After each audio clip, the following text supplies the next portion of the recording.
يا أيها الشيخ الذي بخواطر بسط الكفوف تواضعا ووئاما، يا أيها الشيخ الذي بخواطر بسط الكفوف تواضعا ووئاما، نثر الفضائل في العلوم بحكمة، نال المحبة صفوة وعواما.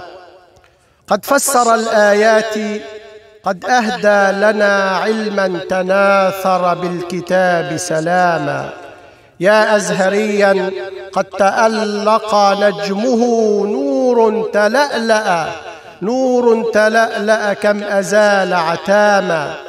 نبذ التعصب والتطرف كله، زرع التوسط في النفوس قواما. وبوحدة وطنية متسامح، صنت التوحد والنسيج زماما. مصر الكنانة في فؤادك شيخنا، والقس يشهد والغريب دواما. بفصاحة ونصاحة وبلاغة فاق الجموع من الدعاة غلاما. ولكم تكرم في البلاد بعلمه، عرفات تشهد جهبذا وهماما. ببشاشة في شاشة بحديثه، شيخ تألق في القلوب وهاما. ولقد وقفنا في اللقاء يقولها عند ابتداء في الحديث لزاما. رحل الإمام وقد تخلد فضله، ما زال يبني بالهدى أقواما. قل الزمان بأن يجود بمثله، سبق الفقيه بعلمه الأعواما. بانت ضغائن حقدهم بكلامهم، كم بان حقد في القلوب كلاما. ما ضر نبح أو أساء لشيخنا، نسج الحقود بجهله الأوهاما.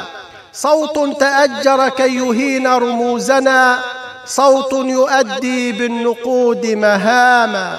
هذه شخوص قد تبين غلها، صرنا نكشف بالدليل لئاما.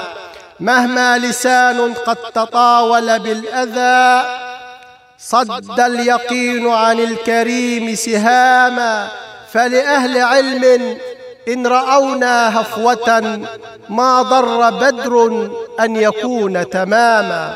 طوبى لشيخ قد تطيب ذكره، منح اللطائف بالتقى إلهاما.